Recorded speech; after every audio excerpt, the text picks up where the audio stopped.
მოგესალმებით, მეტრონომის სტუმარია ლელო ძლიერი საქართველოს წევრი თორნიკე ართქმელაძე. გამარჯობა თორნიკე. გამარჯობა. მადლობა მოგზანების. მადლობა მოწვევისათვის. საკმაოდ მნიშვნელოვანი თარიღი 4 ოქტომბერი გვიახლოვდება. ამ დღეს ოპოზიციის ნაწილი ანონსებს მშვიდობიან რევოლუციას და ამავდროულად იმართება ადგილობრივი თვითმმართველობის არჩევნები.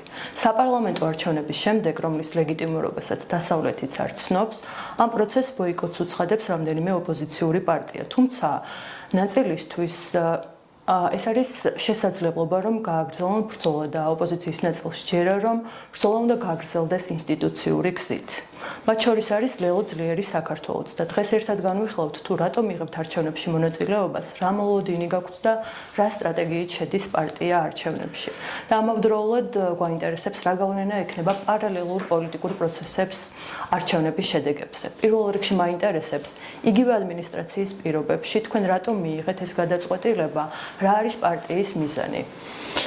მოგესალმებით კიდევ ერთხელ. ჩვენი მიზანი, როდესაც მივიღეთ ეს გადაწყვეტილება, იყო ძალიან მკაფიო, ნათელი და ეს განმარტეთ არაერთგზის. გადაწყვეტილების მთავარი мотиваცია არის ის, რომ თვლით, რომ სწორი გზა არის ივანიშვილის რეჟიმს ვებრძოლოთ ყველგან და არ დაუთმოთ მას რაიმე ველი უბრძოლველად. თქვენ ახსენეთ იგივე ადმინისტრაცია, რა თქმა უნდა, ეს არის უდიდესი პრობლემა. მეცაც გეტყვით, რა თქმა უნდა, მათ კვლავ დაიწყეს გაყალბების მეთოდების იმ მეთოდების გამოყენება, რაც დატესტეს 24-ში და შეგვიძლია ვთქვათ, რომ 24-ის არჩევნები ამ მხრივ იყო სიახლე, რომ გამოიყენეს გარკვეული ახალი მეთოდები გაყალბებისათვის. თუმცა ჩვენ ვთვლით, რომ აუცილებელია მათ ვებრძოლოთ ყველგან და არ იყო, ასე ვთქვათ, რაიმე არგუმენტი იმისა, თუ რატომ უნდა გადაგვებარებინა მათთვის 100%-ით ადგილობრივი თვითმმართველობა, 100%-ით საკრებულოები, 100%-ით მერები.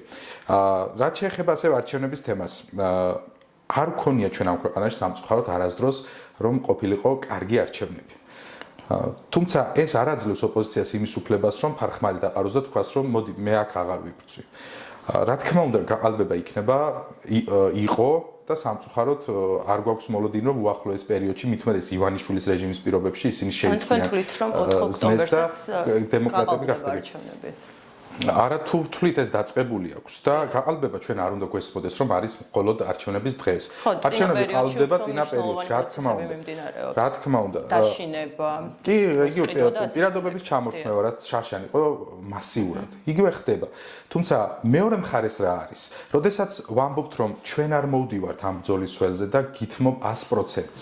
ამით რა შედეგს ვიღებთ? ამით ჩვენი მთავარი მიზანი რაც არის, რომ ივანიშვილის რეჟიმი მოვიშოროთ. ამით ვაძლიერებთ ამ ბრძოლას თუ ვასუსტებთ, რა თქმა უნდა ვასუსტებთ, როდესაც მას რაღაცას ვუთმობთ. ამიტომ არაფერი არ უნდა დავუთმოთ. არც ადგილობრივი თვითმმართველობის დონეზე არ უნდა დავუთმოთ, არც საგარეო ველზე არ უნდა დავუთმოთ, არც ქუჩაში არ უნდა დავუთმოთ და არ უნდა ვთქვათ, რომ აქციებს არ აქვს 300 დღეზე მეტია ეს ხალხი გამოდის ქუჩაში. თუმცა გარდა იმისა, რომ არალეგიტიმური გახდა ეს ხელისუფლება და მათ შორის ამ აქციების დამსახურებით, მათ შორის ოპოზიციის ბოიკოტის დამსახურებით, ჯერ ხომ ივანიშვილი კვლავ ხელისუფლებაშია, მაგრამ ეს არ გვაძლევს იმის საშუალებას, რომ ვთქვათ, რომ აქციებს შევეშვათ. არა, რა თქმა უნდა, ეს ბრძოლა უნდა გაგრძელდეს, ხო?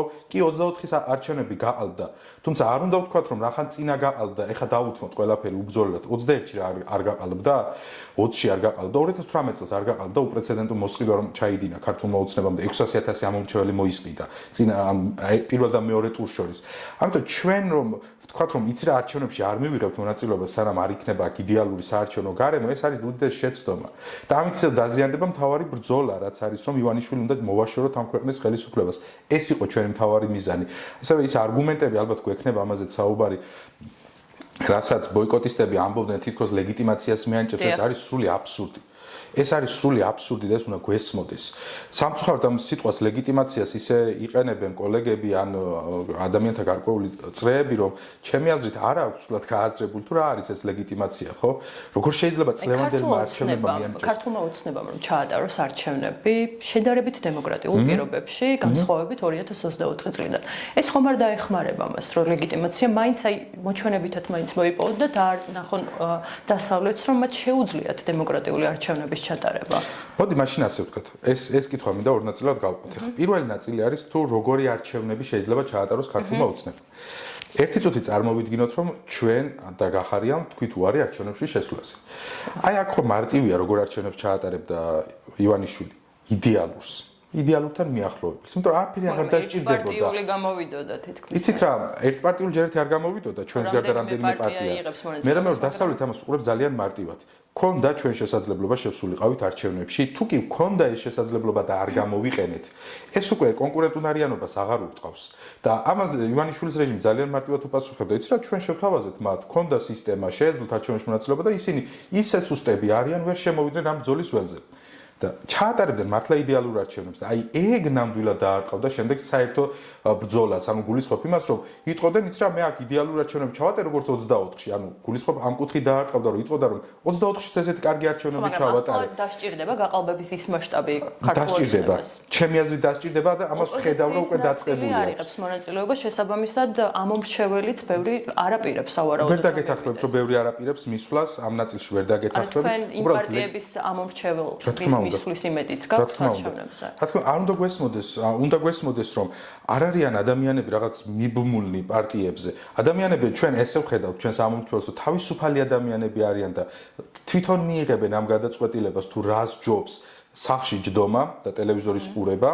თუ 15 წუთით იქვე ჩასვლა უბანზე და ერთი აგურის დადება იმისთვის, რომ ივანიშვილის რეჟიმი მოვიშოროთ. მე მიჯერა, რომ უდიდესი ნაწილი მიიღებს მეორე გადაწყვეტილებას. და აი ლეგიტიმაციაზე მინდა ისევ დაუბრუნდა, იმიტომ რომ თქვენი კითხვის მეორე ნაწილი ეს იყო და ძალიან საინტერესო საკითხია. რამდენიმე თვეა მიდის ამას საუბარი და მინდა რომ ცოტა უფრო ცლად ვისაუბრო თქვენთან, მე მგონი მექნება ამის შესაძლებლობა, ხომ? ლეგიტიმური ვერ გახდება ხელისუფლება, რომელსაც მიტაცებული აქვს ეს გაყალბებული არჩევნების შედეგად, ანუ გულისხმობ ეროვნულ არჩევნებს, რომელთაც იცვლება ხელისუფლება საპარლამენტო არჩევნებს, ერთი წლის თავზე როგორი არჩევნებიც არ უნდა ჩაატაროს მან. რა არის ახლა ეს ლეგიტიმაცია, რაზე ვსაუბრობთ, ხომ? ერთის მხრივ ლეგიტიმაციაზე ისაუბრა ევროპის პარლამენტმა ძალიან მნიშვნელოვანი რეზოლუცია, როდესაც მიიღო და თქვა, რომ ვერ მიიღწევა ის ოპონენტების დევნით, ეს ძალიან მნიშვნელოვანია და მიიღწევა მხოლოდ ახალი და სამართლიანი არჩევნების ჩატარებით. ევროპარლამენტის ეს დასკვნა არის იმდენად მნიშვნელოვანი, რომ სამწუხაროდ ჩვენი ოპოზიციონერი კოლეგების ნაწილიც კი სხვანაირად აღიქვამს ლეგიტიმაციის საკითხს, რაც არის ჩემთვის გასაოცარი. მაშინ როდესაც გვეუბნება ევროპა, რომ მხოლოდ ახალი არჩევნების შედეგად მიიღებს ახალი ხელისუფლება ლეგიტიმაციას, ჩვენი კოლეგები გვეუბნებენ, იცი რა, თქვენი არჩევნების შესრულის გამო შეიძლება მიიღოს ქართულმა ოცნებამ ლეგიტიმაცია, რაც არის ძალიან ცუდი პოზიცია, ჩემი აზრით, რაც საერთო ბრძოლას აზიანებს.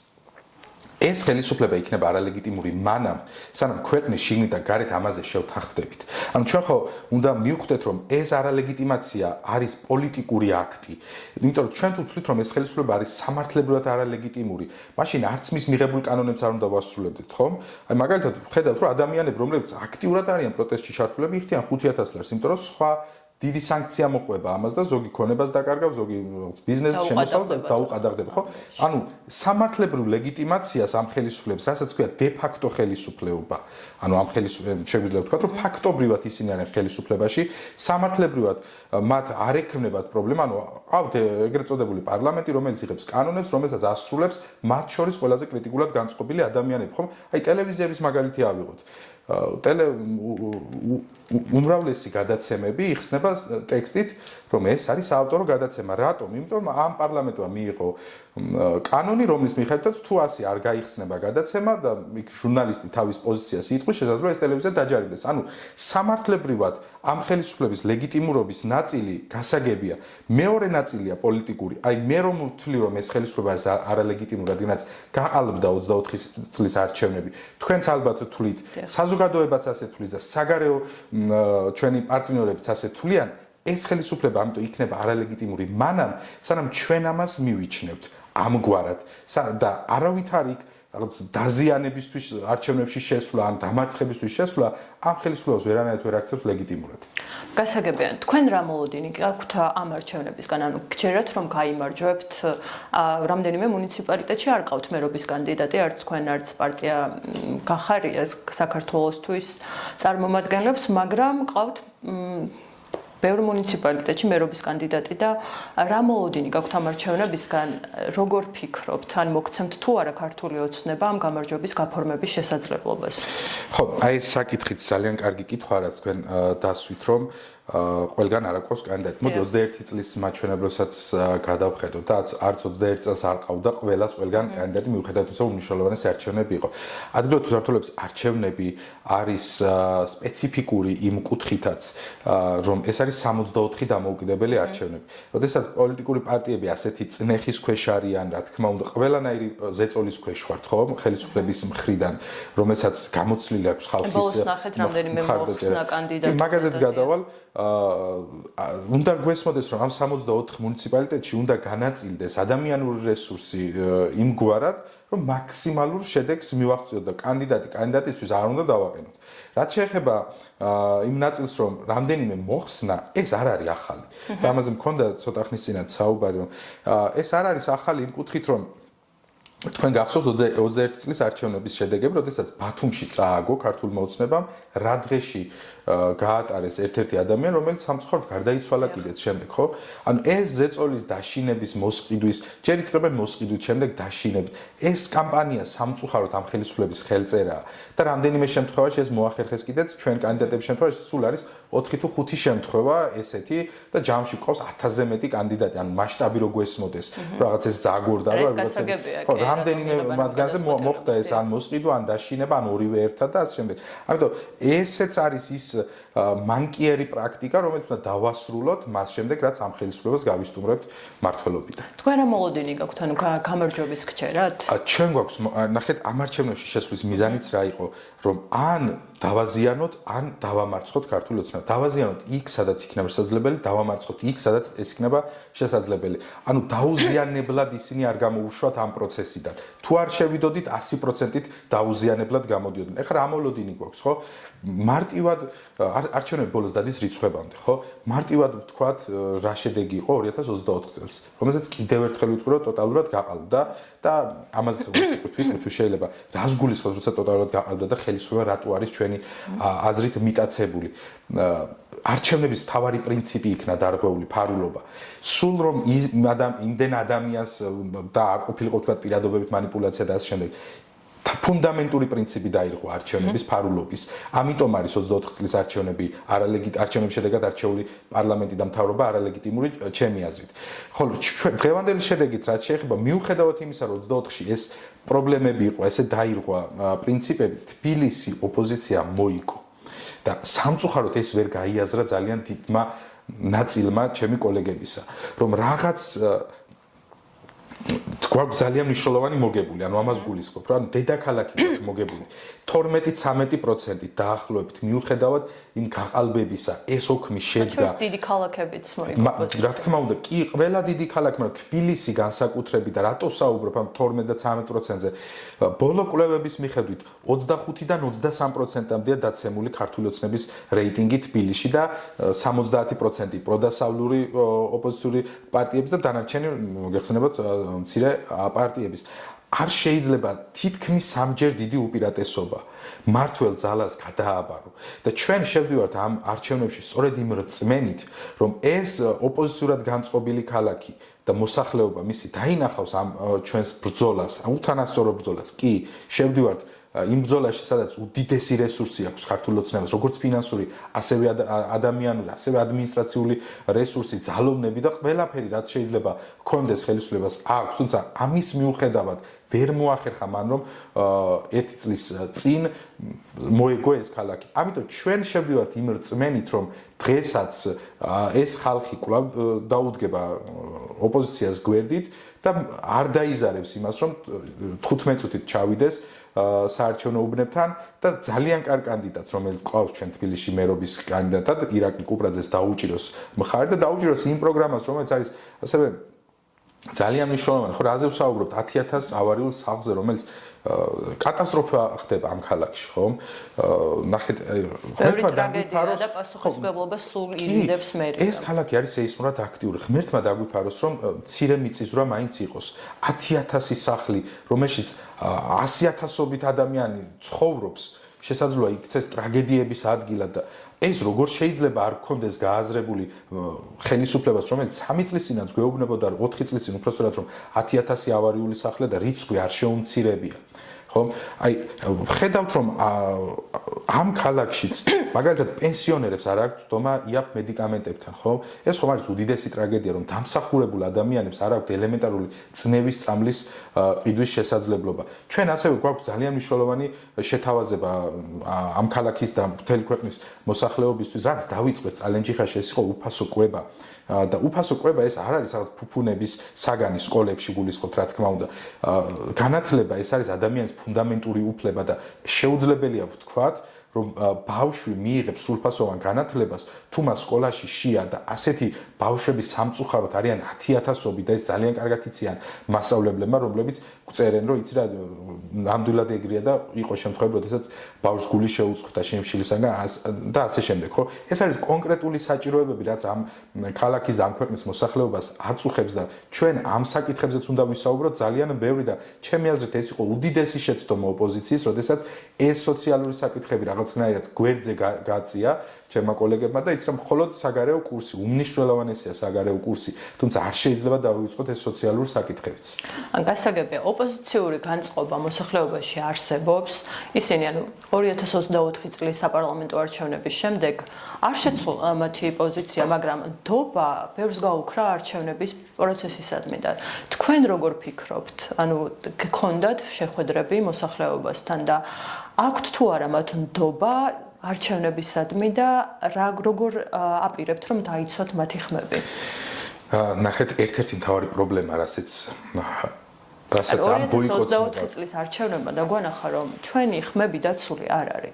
და შესაბამისად, ბევრი ადამიანი ნიჰილისტურად არის არჩევნებისადმი განწყობილი და ამის ფონზე რა მოლოდინი გაქვთ მაინც და როგორი საარჩევნო კამპანია გქონდა და ნაცვლად ასეთი, როდესმე ამ ქვეყანაში ჩატარებულა თუ არა სამართლიანი არჩევნები, არასდროს.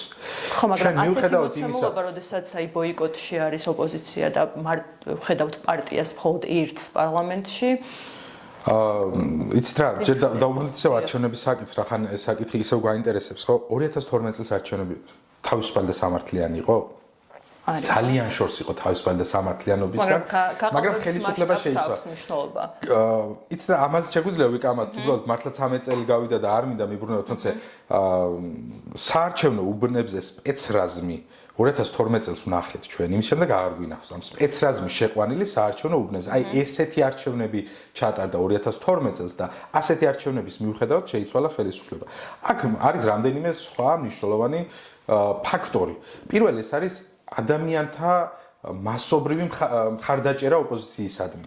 ანუ მე ვამბობ, რომ ერთის მხრივ ჩვენ ოპოზიციას პროდასავლურს გვაქვს 65%-ზე მეტი მხარდაჭერა. მხარდაჭერა გაქვს. თუმცა იქ შესაძლოა არ იყოს ესეთ ავტორიტარულ რეჟიმებში. კი, როგორც მაგალითად 2012 წელს. რატო ვიღებ 2012 წლის მაგალითს? ხომ ეს არის ერთადერთი შემთხვევა ჩვენს ქვეყანაში, როდესაც არჩევნებით შეიცვალა ხელისუფლება, ხო? ანუ ჩვენ ეს მხარდაჭერაც გასაზრდელი გვაქვს. იმიტომ რომ ხელისუფლება თავისი მექანიზმებით, გაყალბების მეთოდებით ამ უპირატესობას ეს ვთქვათ აბათილებს, ხო? ეს არის ერთი ნაწილი. მეორე ნაწილი, რასაც ეს ბოიკოტი ასევე ძალიან მნიშვნელოვნად ურტყავს, არის ზოგადად დემოკრატიული პროცესისადმი, ასე ვთქვათ, ნდობა საზოგადოების მხრიდან. დემოკრატიული პროცესი შედგება ძალიან ბევრი ასპექტის. აი ჩვენ დღეს ვსაუბრობთ, ეს არის დემოკრატიული პროცესი, რაც დაგვრჩა, ხო? ახლა ჯერჯერობით შეგვიძლია ეს და არ გართმევენ ამ კამერას და იმას რა ქვია, მიკროფონს საბედნიეროდ უბრალოდ და მაგალითად აი დემოკრატიული პროცესია ის, რომ ქუჩაში შეუძლია ადამიანებს გამოსვლა. იმის მიმართ ხო გვაქვს ნდობა, რომ იქ შეგვიძლია შევცვალოთ. დემოკრატიული პროცესია ასევე ისიც, რომ არჩევნები ტარდებოდეს. ცუდი, მაგრამ მაინც დემოკრატიული პროცესია და უნდა გვჯეროდეს ამ პროცესის შედეგიანობის. იცით რატომ? აი შესაძლოა რამდენიმე თვეში ქართულმა ოცნებამ იმის გამო რომ მართლა მიიღოს ლეგიტიმაცია და რაც დაუწერა ევროპარლამენტმა იმის შესრულებაზე გადავიდეს სანქციების შიშიდან გამომდინარე და სხვადასხვა ფაქტორებიდან გამომდინარე, შესაძლოა მართლა გადაწყვიტოს რომ ახალი არჩევნები ჩაატაროს, გარკვეული ცვლილებები გაატაროს საარჩევნო კოდექსში. არ ვამბობ რომ გაკეთილშობილდეს, თუმცა გარკვეული ცვლილებები რაც ასე ვთქვათ მოჩვენებით და პლუს იმ დონეზე მიიყვანს რომ გარკვეული აღიარებამდე მივიდეს დასავლეთიდან. ესეთი პროცესი რო განვითარდეს და გაზაფხულზე თქვა ჩანიშნოს ესეთი არჩევნები. რას ვაპირებთ ოპოზიცია მაშინ, როცა არჩევნების იდეა გვაქვს ჩვენ თვითონ ასეთი დაზიანებული. ეს ხო ჩვენ გვირტყავს, ჩვენს ამომრჩეველს როგორ უნდა ავუხსნათ შემდეგ რომ ოქტომბერში არ უნდა მისულიყავი არჩევნებში, მაგრამ აპრილში უნდა მიხვიდე. ოპოზიციის ერთ-ერთი მოთხოვნაა რომ ადმინისტრაცია შეიცვალოს. ეს როგორ წარმოგიდგენიათ ახლა თქვენ? მოდი, კი, მოთხოვნა. მე მაქვს ერთი მოთხოვნა. არა თუ ცესკოს ადმინისტრაციის შეცვლის, მთავრობის ადმინისტრაციის ან გულისხმობ მთავრობის კაბინეტის შეცვლის. ამისთვის ვიღვწვი. მაგრამ ხო უნდა ვიყოთ ახლა ცოტა რეალისტები, ხო? და რეალურად შევხედოთ სიტუაციას. ახლა ივანიშვილი კანონს ცვლის. ანუ საარჩევნო კოდექსს ისე წერს, როგორც ჩვენ ვეუბნებით. ცესკოს დაშლის და თავიდან დააკომპლექტებს კარგი ადამიანებისგან, ვინც არჩევნებს ჩაატარებს, ხო? ძალოვნებს აღარ მისცემს უფლებას, რომ დააშინოს ხალხი, ადმინისტრაციულ რესურსს არ გამოიყენებს და ასე. ამის მოლოდინი როგორ შეიძლება გქონდეს, რომ ამას უდესმე ივანიშვილი გააკეთებს თავისინებით, ხო? მაშინ ამას ამ ყველაფერს თუ აკეთებს, დაუთმია ხელისუფლება და ეგ არის. ხო? უნდა ვიყოთ რეალურად რაც შეგვიძლია მოვითხოვოთ უბრალოდ ნახეთ გათვლა უნდა გქონდეს ცოტა უფრო პრაგმატული. ჩვენ რა შეგვიძლია გავაკეთოთ, რასაც ითხოვდა აქცია ამდენი თვის განმავლობაში და რას ითხოვდა? ახალი და სამართლიანი არჩევნები, რომელზეც რას გულისხმობთ ხო სამართლიან არჩევნებში? მაგალითად მე გულისხმობ ერთ ძალიან მნიშვნელოვან ცვლილებას, რაც უნდა იყოს შემდეგ საპარლამენტო არჩევნებში. ეს არის ემიგრანტებისთვის ხმის მიცემის უფლების დაბრუნება.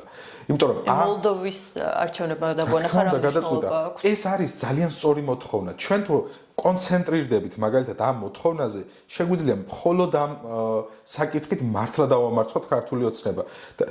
ნახეთ მაგალითად სამწუხაროდ ცოტა მოახერხა, არა იმიტომ რომ სურვილი არ ქონდათ არჩევნებში მონაწილეობის საზღვარგარეთ, ვერ მისცეს უფრო ახლა იტალიაში ერთი საარჩევნოუბანი სადაც არის 20 კვადრატული მეტრში იყო 4 საარჩევნოუბანი გახსნა და უბრალოდ ვერ მიიღეს მონაწილეობა. ერთ ქალაქში ხედეთ შედეგებს უცხოეთში. რა დაემართა ქართულ ოცნებას, სადაც ვერ დააშინეს, ვერ მოისყიდეს, ვერანაირი მანიპულაცია ვერ ჩაატარეს ამ მომჩევლებზე. განადგურდნენ. თუ სწორად მახსოვს ქართულმა ოცნებამ უცხოეთში მიიღო 13%. არ მინდა რომ შევწდე. ხო? მე-4-ზე გავიდა. აი ესეთ შედეგი მე-4-ზე გავიდა უცხოეთში. და ჩვენი მთავარი მოთხოვნა რა უნდა იყოს? და რატომ შეგვიძლია ვთქვათ, რომ მაგალითად 24 არჩევნები იყო კიდევ არალეგიტიმური, არის ის, რომ საყოველთაოდ არის ასევე ერთ-ერთი პრინციპი, ხო? არ მიეცა საქართველოს მოქალაქეებს შესაძლებლობა, რომ არჩევნებში მიიღოთ მონაწილეობა. ხა ამერიკა ვიცით რა მხელაა, ხო? ხა კალიფორნიიდან რომ მაგალითად ნიუ-იორკში უნდა გადაფრინდეს ადამიანი, ეს არ ნიშნავს, რომ საყოველთაობა და მაგალითად მე და თქვენ შეგვიძლია 200 მეტრი გავიაროთ და ხმა მივცეთ და მეორეს მხრივ საქართველოს მოქალაქეებს სხვა ქვეყანაში 10,000 კილომეტრი უნდა იფრინოს, ხო? მესმის რომ უცხოეთში ცოტა სპეციფიკაა, თუმცა როდესაც ქალაქში არის მაგალითად 500 ადამიანი იქ რომ ერთი უბანი ან 1000 ადამიანი დარეგისტრირდება საკონსულო აღრიცხვაზე დადგება, იქ უბანი უნდა გაიხსნას.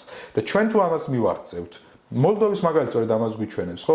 შეგვიძლია მარტო ამ ცვლილებითაც კი დავამარცხოთ ივანიშვილის რეჟიმი და აი იქედან წამოსული ხმები შემდეგ რა ადმინისტრაციაც გინდათ ისიჯდეს ცესკოში, მოუწევს ასახოს და გაატაროს შემაჯამებელ ოკში. თქვენ აქტიური საუბრები გექნებოდათ მოსახლეობასთან და როგორია მათი განწყობა? განწყობა არის ის, რომ ადამიანები არ არიან ფარხმალდაყრილები. მიუხედავად იმისა, რომ ბევრი წავიდა ქვეყნიდან, ძალიან დიდი მიგრაციაა და ახალგაზრდები ძალიან აქტიურად ტოვებენ. ვხედავთ, რომ ეს ბრძოლის განწყობა არის, რომ ეს ქვეყანა არ დაუთმოთ რუსეთს. იმიტომ რომ ამ ბრძოლაში ვართ უკვე 250 წელია და ეს არის ჩვენი დნმ და როდესაც ვხედავთ, რომ რუსული ხელისუფლება საოკუპაციო რეჟიმი შეგვიძლია ვთქვათ, მოაჯდა მთავრობას, ადამიანების დამოკიდებულება არის, რა თქმა უნდა, საბრძოლო და რაღაც ეს არჩევნებზე არ მივალ, ძალიან ცოტა ადამიანი ამბობს ამას მაგალითად. აი თქვენ თვითონაც ნახავთ ამას ზუსტად 2 დღეში. ადამიანები ამბობენ, რომ არ დათმოთ, იბრძოლეთ, აბა თქვენ იცით, თქვენს გვერდით ვართ, ითაც შეგვიძლია. უფრო მეც ამბობენ კამერებს მიღმა, როდესაც ვიცით, რომ სამწუხაროდ ზემოქმედების ძალიან ბევრი ბერკეტი აქვს ქართულ ოცნებას ადამიანებზე და როდესაც კამერები გამოირთვება, იქ უფრო გულწრფელი საუბრები მიდის და გვეუბნებიან თუ რამდენად მათ შორის საჯარო მოხელეები გვეუბნებიან თუ რამდენად დამაზიანებელია ეს ხელისუფლება ქვეყნისთვის. ამიტომ ჩვენც ვთვლით, რომ ამ ადამიანებს არ უნდა გაუცროთ იმედები და ამ ადამიანების გამო უნდა ვიბრძოლოთ და არ დავუთმოთ ამ არალეგიტიმურ ხელისუფლებას რაიმე მათ შორის ამ არჩევნებზე, მათ შორის ქუჩაში, მათ შორის საგარეო ველზე და არცად სადაც შეგვიძლია მათი დასუსტება, იქ უნდა ვებრძოლოთ აუცილებლად. ბრძოლის ერთ-ერთ მექანიზმად ოპოზიცია და მათ შორის მოსახლეობის ნაწილიც განიხილავს რუსთაველზე შეკრებას 4 ოქტომბერს, მშვიდობიანი რევოლუცია და ანონსებული. თქვენ როგორ აფასებთ ამ პროცესს და შეიძლება თუ არა ის თქვენც შეუერთდეთ მათ? ჩვენ არ ვართ ამ აქციის ორგანიზატორები, ჩვენ არ ვიცით რა იგეგმება, ჩვენ არ ვიცით გუცხელად გეტყვით, არ ვიცი რას ნიშნავს მშვიდობიანი დამხობა. როგორც პოლიტიკოსმა არ ვიცი, ასევე იურისტიც, როგორც იურისტმა და ადვოკატმა არ ვიცი ეს რა ტერმინია, არც სამართლებრივად, არც პოლიტიკურად. მშვიდობიანი დამხობა ჩემთვის არის გაუგებარი და ვერ ხვდები რას მოიაზრებს ამ აქციის ორგანიზატორები ამაში. თუმცა თუ და ბოლოს რასაც უსმენდი ისინი ამბობენ რომ მხოლოდ მშვიდობიან და კონსტიტუციურ მეთოდებს განიხილავენ. ჩვენი მიდგომა და ჩვენი პარტია არის თითქმის 6 წლის არ შეცვლილა და არასდროს არ შეიცვლება და არც ჩემი მიდგომა არ შეიცვლება რომ განვიხილავთ მხოლოდ მშვიდობიან მეთოდებს, მხოლოდ კონსტიტუციურ მეთოდებს. ეს არის ჩვენი პრინციპული არჩევანი. იმიტომ რომ ამ ქვეყანას რაიმე სახის ძალადობამ რა მოუტანა, ჩვენ ვნახეთ სამწუხაროდ არც თუ ისე დიდი ხნის წინ. ამიტომ თუ იქნება და თუ ადამიანები გეგმავენ რომ მშვიდობიანად კონსტიტუციის ფარგლებში, კანონის ფარგლებში გამოხატონ თავიანთი პოზიცია, ეს არის ამ კონსტიტუციის დაცული უფლება, ეს არის თავისუფალი სამყაროსთვის განუყოფელი უფლება და უამრავჯერ მიმიღია მეც აქციაში მონაწილეობა, თუმცა არასდროს არ წავსულა რაიმე ფორმით ძალადობაზე და ვთვლი რომ ეს არ არის ის ფორმა, რომელიც რაიმე შედეგს მოუტანს, გარდა იმისა, რომ არასწორად მიმაჩნია ოპოზიციის მხრიდან ძალადობის გამოყენება, რაც კიდევ ერთხელ ვამბობ, რომ არასწორად არ იქნეს აღქმული, რომ ეს ადამიანებიც ამბობენ, რომ ისინი მშვიდობიანად აპირებენ. უსვამენ ყოველთვის კი. ჩემთვის ნებისმიერი კონსტიტუციური მეთოდი ივანიშვილის რეჟიმის წინააღმდეგ ბრძოლის გზაზე არის მისაღები. უბრალოდ ისე 4-ის აქციას რო დაუბრუნდეთ, ზოგადი საუბარი ასე ვთქვათ და არა ამ კონკრეტულ შემთხვევაში 4-ის აქციას რო დაუბრუნდეთ, არ ვიცი რას გეგმავენ ისინი, ჩვენ არა ვართ ამის ორგანიზატორები, ხედავთ რომ მათ შორის იმ პარტიების წარმომადგენლებმაც კი, ვინც აქტიურად აანონსებდნენ 4 ოქტომბერს რომ რაღაც უდიდესი ძვრები იქნება და შემდეგ ამბობენ დღეს რომ ისინი არ არიან ორგანიზატორები, არ ვიცი ეს მათი გზაა. ჩვენთვის 4 ოქტომბერი ეს არის არჩევნები. ჩვენ მობილიზებულები ვიქნებით საარჩევნო უბნებზე, ჩვენი მთავარი ფუნქცია და მიზანი 4 ოქტომბერს იქნება ის რომ დავიცვათ თითოეული მოქალაქის ხმა და კიდევ ერთხელ ვიტყვი ამ უთანასწორო ბრძოლაში რომ გესმოდეთ უბნებზე მაგალითად რა პროპორცია 11-2-ზე. აი ამ პროპორციით მოგვიწევს ბრძოლა და უმძიმესი ბრძოლა, თუმცა არ დავთმობთ არაფერს, ამის პირობას გაძლევთ, არ დავთმობთ გულისხმობთ რომ სადაც დავინახავთ რაიმე დარღვევას, ამასთან დაკავშირებით აუცილებლად შესაბამის რეაგირება გვექნება. თქვენ იცით რომ თბილისში აბსოლუტურად ყველა უბანზე ჩვენ პირველად გვექნება ვიდეო კამერები, ეს ახლა არ უნდა გვესმოდეს რომ მოაგვარებს ყველა პრობლემას და შემდეგ, იმიტომ რომ კამერის კუთხეს და ყენების კუთხე ისე აქვთ კანონით განსაზღვრული რომ მთელი პროცედურებს ვერ აღიქვამს, თუმცა გარკვეულწილად ჩვენ ვთვლით რომ სერიოზული გარდატეხა იქნება ეს არჩევნებთან დაკავშირებით და მათ შორის დავტესტავთ კიდეც რომ რა შედეგს მოგვიტანს. ხო, საინტერესო იქნება რამდენ დარღვევას დავინახავთ ამ კამერებზე და ასე შემდეგ. აი ამ მოტივაციით, ამ განწყობით ვართ ჩვენ 4 ოქტომბერთან დაკავშირებით. კიდევ ერთხელ ვიტყვი, თუ ვინმე თulis რომ სხვა მხრივ კონსტიტუციის ფარგლებში შესაძლებელია ივანიშვილის რეჟიმის დასუსტება ან ხელისუფლებიდან გაშვება, გზახსნილია და მხოლოდ წარმატებებს უსურვებ ასეთ ადამიანებს, რომლებიც კანონის შესაბამის ბრძოლას გამართავენ. ბოლოს მინდა გკითხოთ, რა ნაბიჯები უნდა გადადგას ოპოზიციამ, მათ შორის მოსახლეობამ და თქვენ გაქვთ თუ არა შესაძლებლობა რომ ერთიანად იმოქმედონ, ამაზეც მაინტერესებს თქვენი აზრი და რა ნაბიჯები უნდა გადაიდგას იმისთვის, რომ ევროპასთან კავშირი არ გაუწყვეტოთ და თუნდაც უვიზო რეჟიმის შენარჩუნება შევძლოთ. ძალიან ბევრი გავაკეთეთ ჩვენ ოპოზიციის ერთიანობისთვის, თქვენ გახსოვთ, უამრავი შეთავაზება იყო მამუკა ხაზარაძის მხრიდან, რომ 4-მა გამარჯვებულმა პარტიამ, კოალიციამ ერთად შევძლოთ პრეზიდენტ ზურაბიშვილთან ერთად კოორდინაცია და ასე შემდეგ. ორი შეხვედრის მეტი სამწუხაროდ არ მოხდა და ეს მათ უნდა უპასუხონ რატომ თქვეს ამ ერთიან პლატფორმაზე უარი, ხო? ძალიან სამწუხარო იყო. იმიტომ რომ ამ ერთიან კოორდინაციას, ასე ვთქვათ, ჰქონდა გარკვეული შედეგები ოპოზიციას შორის. რაც შეეხება ზოგადად რა უნდა გააკეთოს ოპოზიციამ, იცით რა? მე აქტიურად პოლიტიკაში ვარ 2019 წლიდან და ჩემი აზრით ოპოზიცია უშვებს ყოველთვის ერთსა და იმავე შეცდომას, რომ შედეგი უნდა დღესვე, უფრო ზუსტად შედეგი უნდა და გუშინვე და დღეს უკვე გვიანია. ოპოზიციის საკმაოდ დიდი ნაწილი სამწუხაროდ გამოირჩევა იმით, რომ არ მოსწონს გარკვეული სტრატეგიის შემუშავება, რომ რაღაც დროში გაწერილი გეგმა ჰქონდეს. ეს რატო ახსენე 2019 წლიდან? იმიტომ იქედან მოყოლებული დღესვე უნდა დავამთავროთ რეჟიმი. რეჟიმი ყანყალებს, რეჟიმი წაიქცევა მალე, გაიქცევიან თვითმფრინავი დაქუქილი ყავს. რა თქმა უნდა და არასწორ მოლოდინსთვის. მე არ მჯერა რომ ესეთი რეჟიმები ერთ დღეში ჩამოიქცევა. თუ მე ვწდები ძალიან გამიხარდება. მხოლოდ გამიხარდება თუ 5 ოქტომბერს ვთქვათ იმის გამო რომ ბევრი ადამიანი გამოვა ივანიშვილი გადაწყვეტს რომ იცი რა ძალიან ბევრი ადამიანს თუ მე არ მომდივარ და წავალ ხელისუფლებიდან. მე ამ გონია რომ ივანიშვილი ამ დონის მართველია რომ მთელი ქვეყანა რომ გამოვიდეთ, მხოლოდ გამოსვლით და იქ დადგომით რაიმე ასე ვთქვათ შეიცვალოს. ეს თუმცა არ ვამბობ რომ აქციებზე გამოსვლა არ არის მნიშვნელოვანი, პირიქით ძალიან მნიშვნელოვანი და ამას შედეგები მოიტანა, თუმცა არ ვთვლი ივანიშვილს ხალხის ასე ვთქვათ ხმის ეშინია. მე არ ვთვლი რომ ის არის ამ დონის და ამ კატეგორიის მართველი.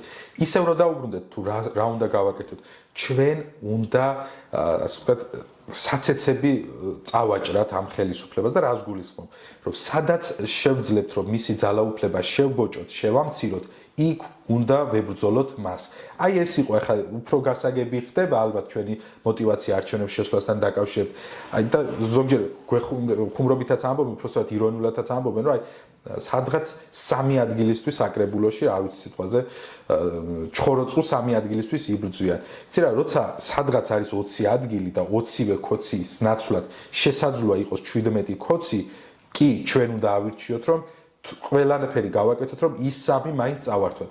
აი ესეთი გეგმაზომიერი, ეტაპობრივი ნაბიჯებით, გააზრებული ქმედებებით, მშვიდობიანი პროტესტით, მშვიდობიანი მოქმედებებით, მათ შორის ამას დასავლეთი აქცევს ძალიან დიდ ყურადღებას შეგვიძლია შევცვალოთ ეს ხელისუფლება. ოღონდ არა ემოციებით და არა იმით, რომ აი დღესვე თუ არ შეიცვალა და აზრი არ აქვს შემდეგ ბრძოლას. არა, ნიჰილიზმი არ უნდა გავაღვიოთ საზოგადოებაში და მათ უნდა ვუთხრათ გულწრფელად, რასაც ჩვენ ვაკეთებ და ლელო ძლიერ საქართველო აკეთებს, რომ ჩვენ ვებრძვით FSB-ს ნამესტნიკებს აქ. ამიტომ ეს ბრძოლა არ იქნება ერთდღიანი, ორდღიანი და ორთვიანი. ეს ბრძოლა იქნება გაცილებით უფრო დიდი, დიდხნიანი და უნდა ვიყოთ ამისთვის მზად. თუ უფრო მალე მოხდება, რა თქმა უნდა უკეთესია, მაგრამ თუ არ მოხდება, უნდა ვიყოთ ამ დიდხნიანი მშვიდობიანი ბრძოლისთვის მზად. გასაგებია, ძალიან დიდი მადლობა და წარმატებებს გისურვებთ.